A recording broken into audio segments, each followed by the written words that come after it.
आप शंकर जी के मंदिर जाना चालू कर दिए, एक लोटा जल चढ़ाना चालू कर दिए, आप शिव जी का गुणगान करना चालू कर दिए, आप एक बेलपत्र खाना चालू कर दिए, आप शंकर जी के मंदिर में जितने कदम चलकर जाते हो उसमें ना जाने कितने कितने पाप तुम्हारे समाप्त हो जाते हैं। तो शिव ने स्वीकार करा। मंदिर में, कथा स्थल पर, गंगा के घाट पर, संपूर्ण ब्रह्मांड में देखना, रोडों पर, डाकघर के सामने पेटी बनी होती है जिसको पत्र पेटी कहा जाता है। बोलो सही है कि गलत है? उसमें क्या डाले जाते हैं? बोलो बोलो, जम के बोलो। पत्र डाले जाते हैं। कथा में अगर कहीं लगी होंगी तो दान पेटी लगी होंगी, उसमें क्या डाला जाता है? जम के बोलो जरा। दान डाला जाता है। मंदिर जाओगे तो वहां भी दान पेटी मिल सकती है, गंगा के घाट जाओगे तो वहां भी मिल सकती है। तुम्हारे घर में भी एक पेटी होती है, कपड़े की पेटी, रकम की पेटी। पर तुमने कभी किसी जगह पर ऐसी कोई पेटी देखी है जिस पेटी पर लिखा हो पाप की पेटी, जिसमें पाप दान किया जाता हो, पाप छोड़ा जाता हो, पाप को रखा जाता हो? वो पाप की पेटी पूरे ब्रह्मांड में कहीं घूमकर आना, वो कहीं नहीं मिलेगी। दान पेटी मिल जाएगी, वस्त्र पेटी मिल जाएगी, रकम की पेटी मिल जाएगी, पत्र पेटी मिल जाएगी, गौचारे की पेटी मिल जाएगी, दान पेटी मिल जाएगी, शिकायत पेटी मिल जाएगी और बहुत कुछ पेटियां मिल जाएंगी, पर पाप को रखने वाली पेटी नहीं मिलेगी। वो पाप को रखने की पेटी केवल 3 जगह है, एक गंगा का घाट, दूसरा शिव का मंदिर और तीसरा शिव महापुराण की कथा।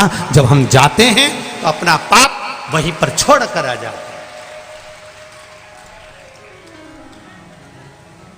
जब हम आप जाते हैं तो अपना पाप हम वहीं छोड़ देते हैं, हम अपने साथ में पाप नहीं रखते।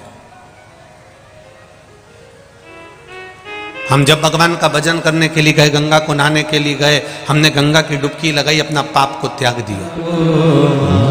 शिव कथा कह रही है, भगवान देवाधिदेव महादेव से प्रार्थना, जलंधर वृंदा, वृंदा एक असुर की बेटी है, पर उसके भीतर असुर प्रवृत्ति नहीं, असुर प्रवृत्ति से वंचित है। असुर प्रवृत्ति किसको कहते हैं? जिसके भीतर ईर्ष्या जाग जाए, जिसके भीतर अहंकार जाग जाए, जिसके भीतर थोड़ा सा काम, थोड़ा सा लोभ, वासना, तृष्णा, अहम जाग जाए। असुर प्रवृत्ति की सबसे बड़ी अगर कोई बात होती है तो उसमें ईर्ष्या। अगर एक व्यक्ति ऊपर बढ़ रहा है, एक व्यक्ति उन्नति की सीढ़ी पर चढ़ रहा है, एक व्यक्ति आगे बढ़ रहा है, तो ये क्यों बढ़ रहा है? इसको काट दो, अपन स्वयं इसमें प्रवेश कर दो। इसको ईर्ष्या कहते हैं। आप जब आगे की ओर बढ़ेंगे, उन्नति की ओर बढ़ेंगे, तब कहीं ना कहीं आपको भी टांग खींचकर नीचे पटकने कर लोग ऊपर की ओर बढ़ने का प्रयास करेंगे। पर शिव महापुराण की कथा कहती है, आप उन्नति की सीढ़ी पर खूब बढ़ो, खूब चढ़ो, पर किसी को धोखा देकर या किसी को कष्ट देकर कभी मत चढ़ो। ईर्ष्या रखकर नहीं चढ़ना। जब आप बहुत आगे बढ़ने का प्रयास करेंगे, कहीं ना कहीं ईर्ष्यालु आपको नीचे दबाने का प्रयास करें। आप अग्रण्यता में रहिए, शिव भक्ति में डूबे रहिए। भगवान की भक्ति अविरल भक्ति, शिव कथा कर रही है, भगवान शंकर की कथा कर रही है, भगवान शिव का चरित्र वर्णन कर रहे। वृंदा में ईर्ष्या प्रवृत्ति नहीं थी। सबसे बड़ा अगर असुर तत्व कुछ है, सबसे बड़ा अगर असुर तत्व कुछ नजर आता है तो वो है ईर्ष्या। और जिसके भीतर अगर ईर्ष्या नजर आ जाए, अहंकार नजर आ जाए, थोड़ा सा काम, लोभ, तृष्णा नजर आ जाए, समझ लें कि यह असुर प्रवृत्ति में प्रवेश कर चुका है। इसमें असुर प्रवृत्ति समाहित हो गई। जलंधर वृंदा से विवाह करना चाहता था। वृंदा ने जलंधर के सामने एक प्रश्न खड़ा कर दिया था कि मैं आपसे विवाह करने को तैयार हूं, मना नहीं है, बस एक प्रश्न है तुम्हारे सामने कि मैं भगवान की भक्ति को नहीं छोड़ सकती, भगवान के भजन को नहीं छोड़ सकती, भगवान के स्मरण को नहीं छोड़ सकती। तो जलंधर ने कह दिया तू भगवान का भजन कर, भक्ति कर, मैं तुझे परेशान नहीं करूंगा, मैं कभी नहीं कहूंगा कि तू भगवान के भजन को छोड़ दे और असुर बन जा, मैं ये कभी तेरे सामने प्रश्न खड़ा नहीं करूंगा। आज सबसे बड़ा दुख, सबसे बड़ी तकलीफ यहां आकर खड़ी हो जाती है कि लोग सनातन धर्म के लोगों को तोड़कर दूसरे धर्म में प्रवेश कराना चाहते हैं। कैसे भी ये सनातन टूट जाए, कैसे भी ये भजन मंदिर जाना, देवालय जाना, चौखट पर भगवान की धोख लगाना, दिया लगाना, अगरबत्ती लगाना, धूप बत्ती लगाना, ये कैसे भी बंद कर दे। पर एक बात आप लोगों से कहना चाहेंगे,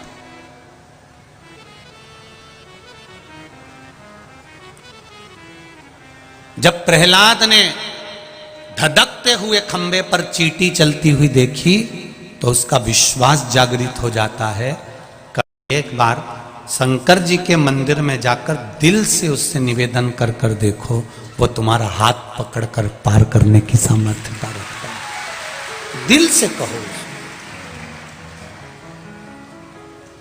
शंभु शरणे पड़ी मांगू घड़ी रे घड़ी, दुख काटो दया करी दर्शन आपो, दया करी दर्शन आपो। कई लोग कहते हैं शिव कथा कितनी बार सुने, शिव महापुराण की कथा क्यों सुने, किस लिए सुने, मंदिर क्यों जाएं, देवालय किस लिए?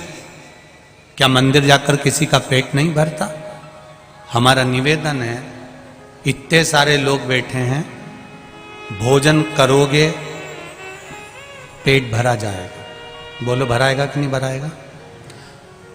खूब पेट भर के खा लिया, उसके बाद कोई गुलाब जामुन भी दे देगा ना तो तुम नहीं खाओगे। ए भैया मैं नहीं खाऊं, हमारा पेट दुखेगा, उल्टी आ रही, वोमिटिंग आ रही, मैं नहीं खाऊंगा।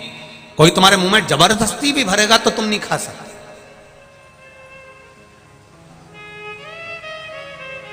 रोटी से, भोजन से तुम्हारा पेट भरा जा सकता है, पर भोजन करने के बाद कोई तुमको कुछ भी खिलाए तुम नहीं खाओगे, पर इतनी देर में तुम्हारे सामने पांदा न जाए, सौंफ, सुपारी, लौंग, इलायची, पान, ईमानदारी से बोलो पेट भरा है। एक गुलाब जामुन नहीं खा सकते, एक खोपरा पाक नहीं खा सकते। क्या विचार है? निपटाओगे कि नहीं निपटाओगे? पान खाओगे कि नहीं खाओगे? अब इतना भरा हुआ है, उसके बाद भी पान खाया। और दिन भर तुमको कोई पानदान में से पान खिला दे, दिन भर कोई तुमको सुपारी खिला दे, कोई दिन भर तुम्हें सौंफ खिला दे, तो तुम्हें तृप्ति मिलेगी क्या? तृप्ति आएगी क्या? नहीं, नहीं साहब। रोटी खाने के बाद तृप्ति हो जाती है, पर पान खाने से, सुपारी खाने से, लौंग इलायची खाने से तृप्ति नहीं आती। इसलिए मैं कितनी भी सौंफ सुपारी खा लूं, मेरा मन तृप्त नहीं हो पाता। उसी तरह शिव महापुराण की कथा कह रही है, आप कितना भी तप साधना कर लो, कितने भी गंगा के घाट पर धुनी रमा के बैठ जाओ, जब तक तुम शिव महापुराण की कथा एक बार दिल से नहीं सुन लेते, तब तक तृप्ति नहीं मिल सकती। ये निश्चित दिल से सुनो, दिल से।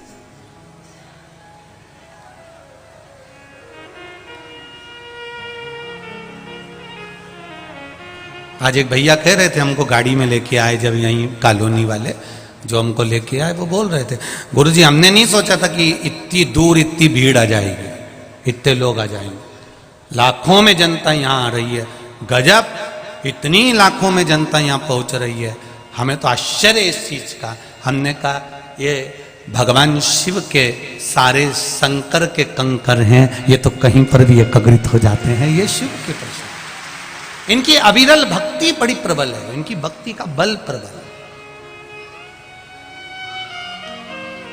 महाराज शिव कथा कह रहे हैं, भगवान शंकर का गुणगान कर रहा है। वृंदा ने अपना मन की बात जलंधर से कह दी कि मैं भगवान का भजन नहीं छोड़ूंगी, मैं स्मरण नहीं छोड़ूंगी, मैं भक्ति नहीं छोड़ूंगी, मैं भगवान भजन नहीं छोड़ूंगी, मैं मंदिर जाना नहीं छोड़ूंगी, मैं सत्संग जाना नहीं छोड़ूंगी। जलंधर तू मुझे पसंद करता है, मैं तुझसे विवाह करने को तैयार हूं, पर मैं अपना धर्म नहीं छोड़ सकता। धन चले जाएगा कोई बात नहीं, फिर आ जाएगा, पर अपना धर्म मत जाने देना, नहीं तो जिंदगी भर रोते रह जाओगे। धन चले जाएगा वापिस आ जाएगा, धन गया फिर आ जाएगा, पर धर्म मत घटने देना, उस धर्म को मत घटने देना।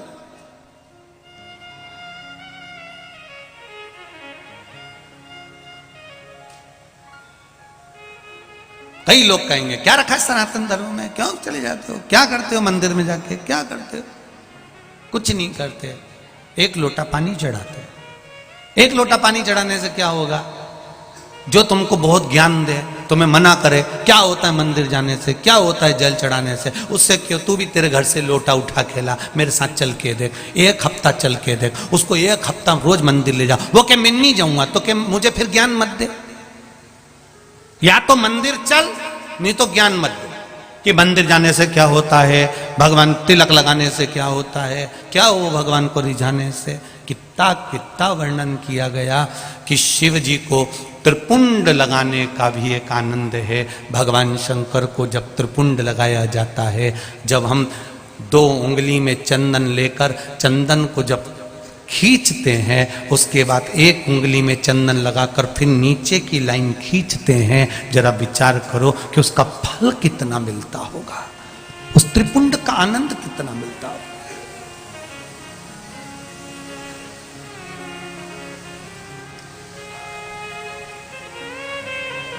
केवल 3 उंगली में चंदन लगा के यूं लपेट दिया, वो त्रिपुंड नहीं है। 2 उंगली में चंदन, बीच की 2 उंगली में चंदन लगाया, शिव जी को लगाया, फिर इस उंगली में चंदन लगा के नीचे की एक लाइन खींची, तब त्रिपुंड का एक आनंद शिव स्वीकार करते हैं, उसका फल को आनंदित होता है। पाना शिव भक्ति का मूल। भगवान शंकर के भजन में क्या है, भगवान शिव की भक्ति में क्या है? ये वृंदा कर रही है, मैं भजन नहीं छोड़ूंगी, वृंदा कर रही है, मैं मंदिर जाना नहीं छोड़ूंगी, वृंदा कर रही है, मैं सत्संग नहीं छोड़ूंगी। अगर जलंधर तुझे मुझसे शादी करना है तो कर, नहीं तो जा उधर। मैं भजन नहीं छोड़ सकती। दूसरों के कहने पर तुम भजन क्यों छोड़ देते हो? दूसरा कहेगा कि तुम खाना छोड़ दो तो खाना छोड़ दोगे क्या?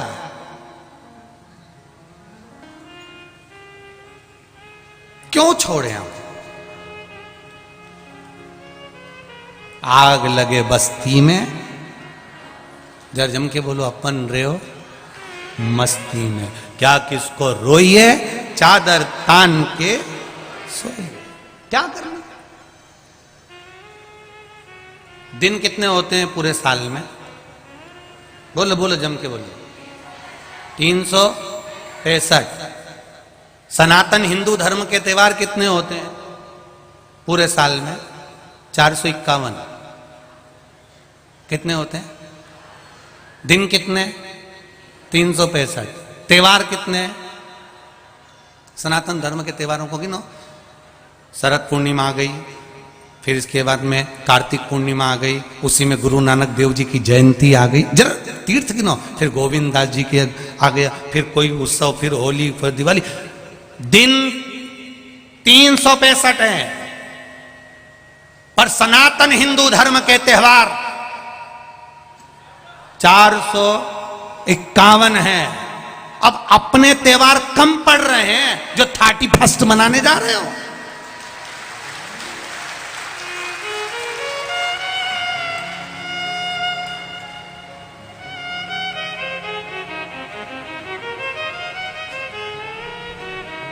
ये कम पड़ गए।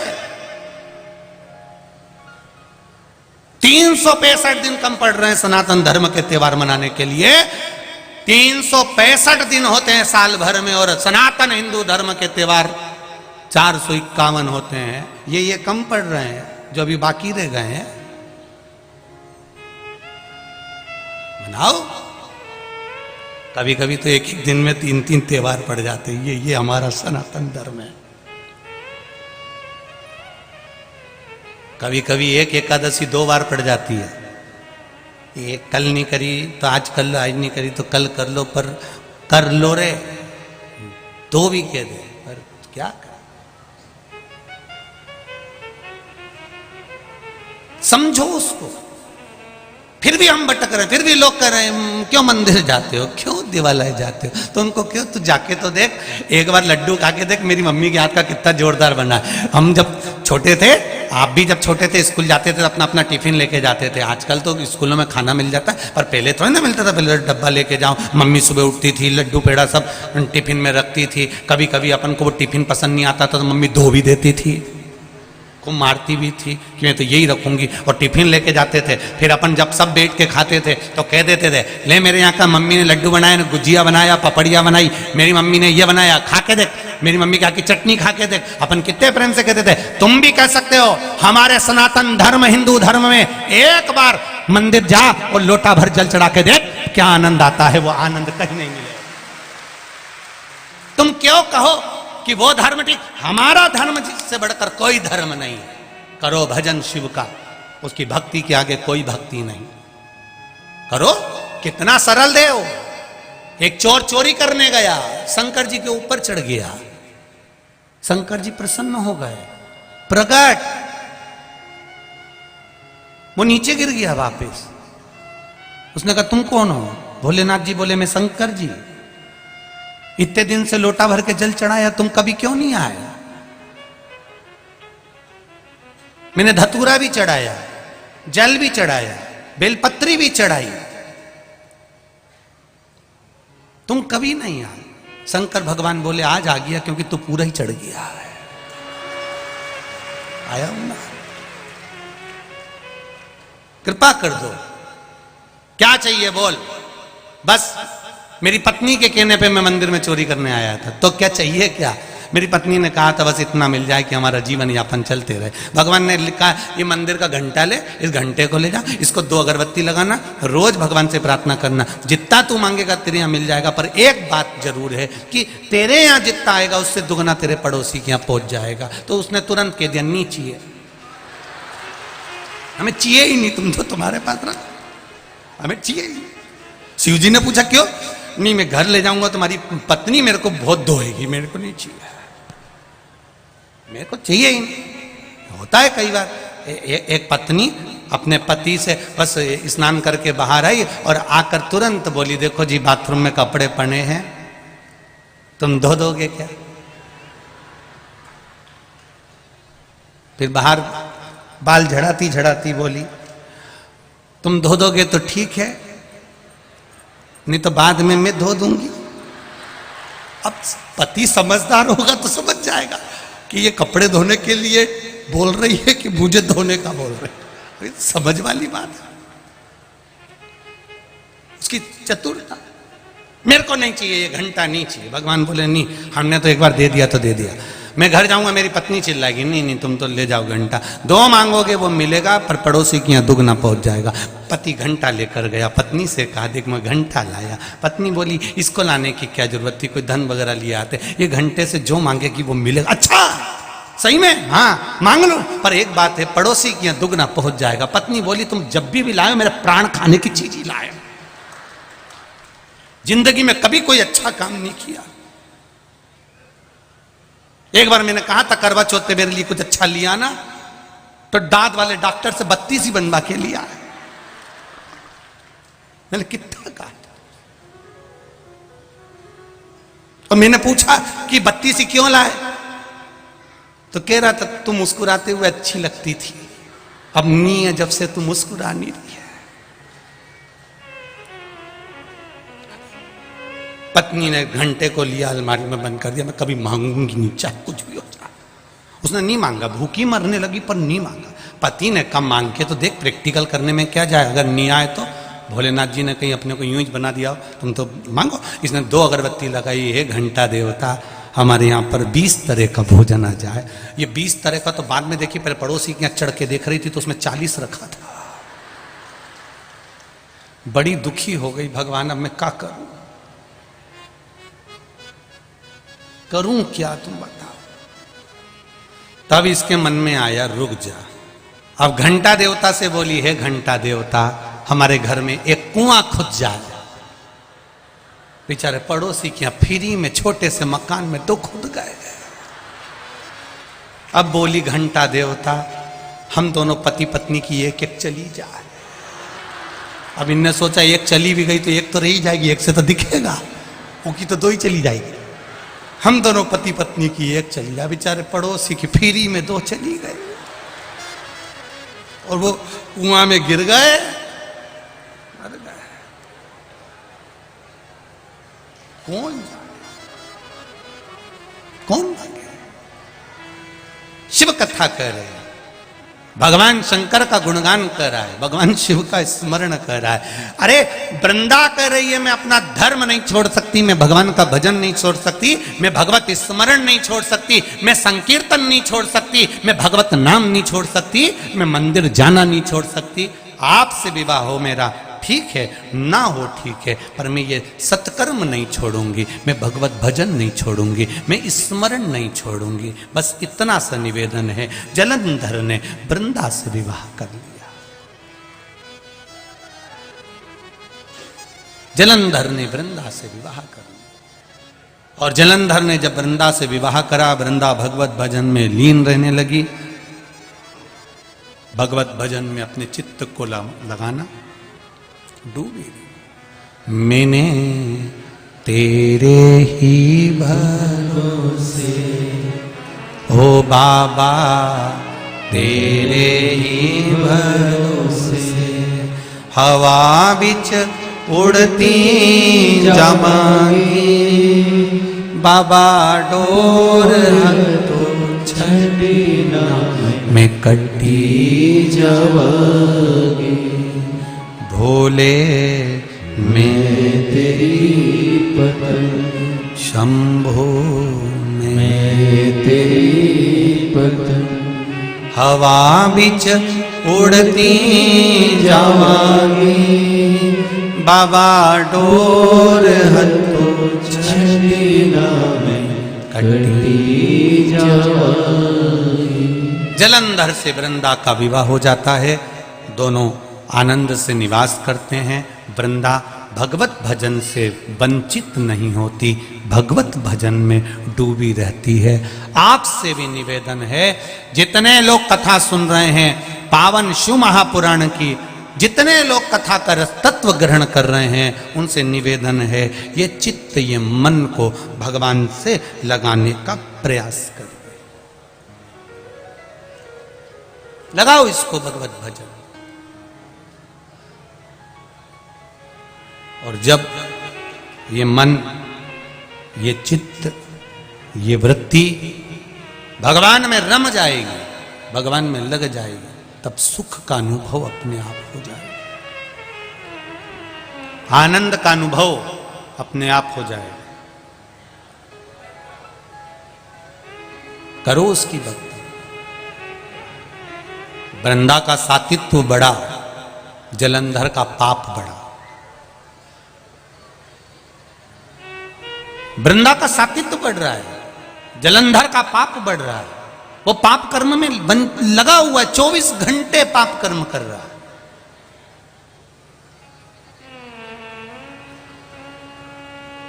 अपने पाप में लिप्त है। कभी कभी शिव महापुराण की कथा कहती है, हमारा पाप कर्म इतना बढ़ जाता है कि हमारे पुण्य भी उसमें दबने लगते हैं। पर धीरे धीरे जब हम पुण्य की मात्रा को बढ़ाते जाते हैं, तब पाप कटने लगता।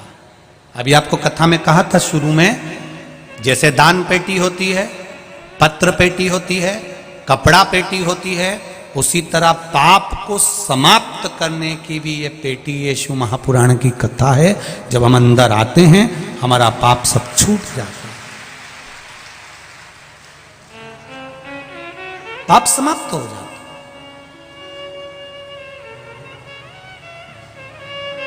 ये जितने भी लोग कथा सुनने के लिए आए हैं, जहां जहां से आए हैं, बड़े दूर दूर से, अपार गाड़ियों का ढेर लगा हुआ है, अपार आप लोग कथा को सुनने के लिए आए हुए हैं।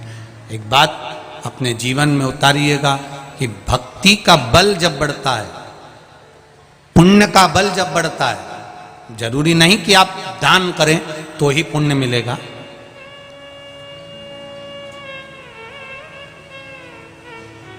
पुण्य मिलने के स्थान भी बहुत सारे हैं। आप जहां रहते हो, अपने घर में जहां निवास करते हो, वहां बस केवल क्रोध को त्याग दो और मीठा बोलना चालू कर दो तो भी पुण्य मिलना प्रारंभ हो जाएगा। जरूरी नहीं कि आप दान करेंगे। कोई बहुत सारा दान दे दे, बहुत सारा सत्कर्म कर दे, बहुत सारा दे दे, और उसके बाद अगर उसके भीतर अहंकार प्रकट हो जाए, काम प्रकट हो जाए, क्रोध प्रकट हो जाए, मैंने इतना दिया, मुझे बैठने की जगह नहीं दी, मैंने इतना करा, मुझे ये चाहिए, मैंने इतना दिया, मैंने ये चाहिए, तो ये अगर पुण्य करने के बाद, दान करने के बाद भी अगर अभिमतता समाहित हो जाए, अहंकार तुम्हारे सम्मुख में प्रकट हो जाए, तो उस दान की कोई महत्वता नहीं है। पुण्य केवल दान करने से नहीं मिलता, पुण्य तुम्हारे अच्छे बोलने से भी प्राप्त हो जाता है, किसी के चेहरे पर स्माइल देने से भी पुण्य प्राप्त हो जाता है। तुम अच्छा बोलोगे तो उसमें पुण्य की प्रधानता रहेगी। अच्छा संग, अच्छा सत्संग, अच्छा भजन, अच्छा कीर्तन जब हम करेंगे बैठकर तो उसका फल जरूर मिलेगा। मैंने तेरे ही भरोसे ओ बाबा, तेरे ही भरोसे हवा विच उड़ती जावांगी, बाबा डोर हथों छड़े ना मैं कटी जावांगी, भोले मैं तेरी वतन। आप कहां बैठ रहे हो? आप किसके पास में बैठ रहे हो? आप किस जगह पर बैठ रहे हो? तो स्थान की भी महत्वता। एक मदिरा की दुकान के बाहर, एक मय खाने पर दो मित्र बैठे हैं। एक मित्र मदिरा का पान कर रहा है, दूसरा कभी मदिरा नहीं पीता। उसने कहा मैं मदिरा नहीं पीऊंगा, मैं चाय पीऊंगा, मेरे लिए चाय लाई जाए। बैठा कहां पर है? बोलो बोलो, जम के बोलो।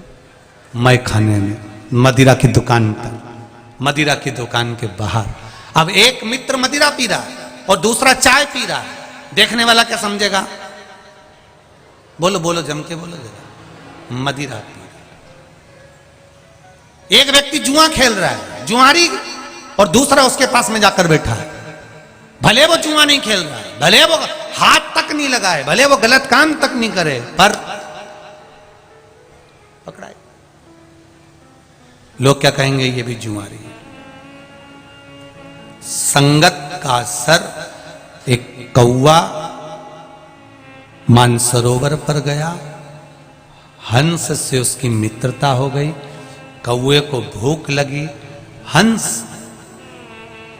उसके लिए मोती चुग कर ले आया।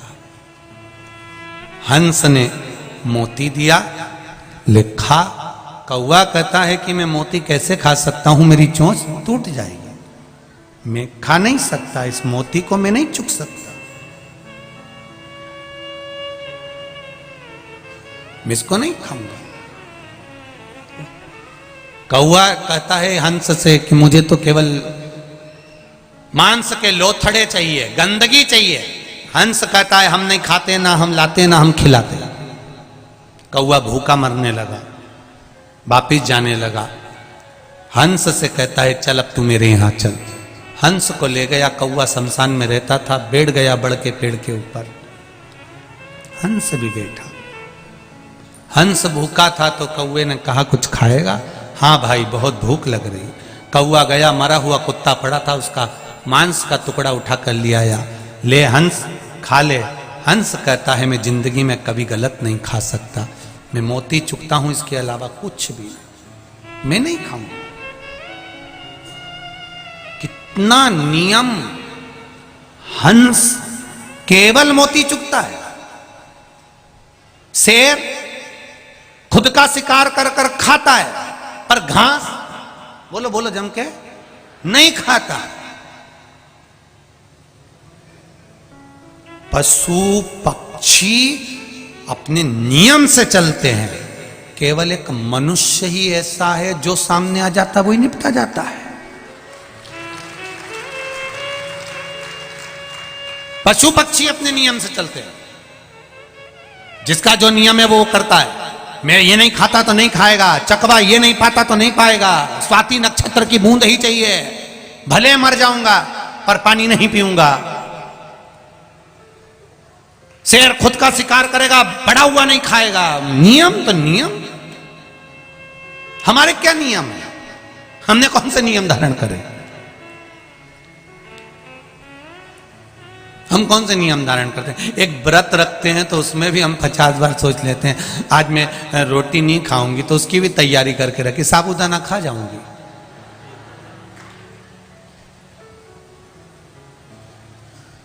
और जिस दिन कुछ भी नहीं खाती उस दिन इतना प्राण खाती कि घर के लोग भी कह देते रहने तू तो व्रत कर ले, तूने अगली बार मत करना। सुबह से पति ने पूछा क्या बात है, आज तेरा मुंह उतरा हुआ है? आज मेरा एकादशी का व्रत है। तो कुछ नहीं खाएगी? नहीं, मैंने सुबह 2 गिलास दूध पी लिया था। फिर तेरा मुंह क्यों उतरा हुआ है? बस अब आज व्रत है ना तो ऐसा लगता है थोड़ा सा बेचैनी जैसा। तो कुछ खा लेना, तैयारी मैयारी कुछ करिए। हाँ, आधा किलो साबूदाना गला दिया मैंने, चिप्स भी मंगवा ली है, इसके बाद 1 किलो पपीता भी रखा हुआ है, थोड़ी सी मैंने मोर धान की खीर बना ली है और थोड़ा सा आलू का हलवा बना लिया है, 4 शकरकंद रखी थी उनको आगी में सेक लिया है, ये सब रखा है। अच्छा ठीक है। फिर शाम को क्या करेगी? कुछ नहीं, सिंगाड़े के आटे का हलवा, थोड़ी सी मखाने की खीर, थोड़े से मखाने नमकीन कर लूंगी, मूंगफली के दानों को आलू के साथ तल लूंगी। फिर रात को तुझे भूख नहीं लगेगी? अरे मैंने पहले ही दूध मंगवा लिया 3 लीटर, उसको उठा उठा के रबड़ी बनाऊंगी। पति ने भी कह दिया तेरे जैसा व्रत दुनिया की कोई नारी नहीं रख सकती। धन्य तू एक बार ऐसा व्रत करती है कि 1 हफ्ते का साथ में खा जाती है। कैसे व्रत भाई, कहां मतलब? अब हंस ने नियम बना रखा है कि मैं मांस का लोथड़ा नहीं खा सकता, मांस नहीं खा सकता। कौवा कह रहा है लो खाओ, मैं नहीं खाऊंगा, हम तो यही खाते हैं इसलिए खिला रहे हैं, मैं नहीं खा सकता, नहीं खाया। कौवा बात करने लगा, मांस का टुकड़ा नीचे गिरा, नीचे एक राजकुमार बैठा था, उसके ऊपर वो मांस जब गिरा उसको क्रोध आ गया, उसने धनुष उठाया, बाण चलाया, बाण चलाया तो कौवा तो भाग गया, हंस को लग गया, हंस नीचे गिर गया, हंस गिरा। राजकुमार ने कहा हंस देव, मैंने कौवे को बाण मारा था, आपको लग गया, क्षमा चाहता हूं। हंस कहता है गलती मेरी है जो मैंने गलत व्यक्त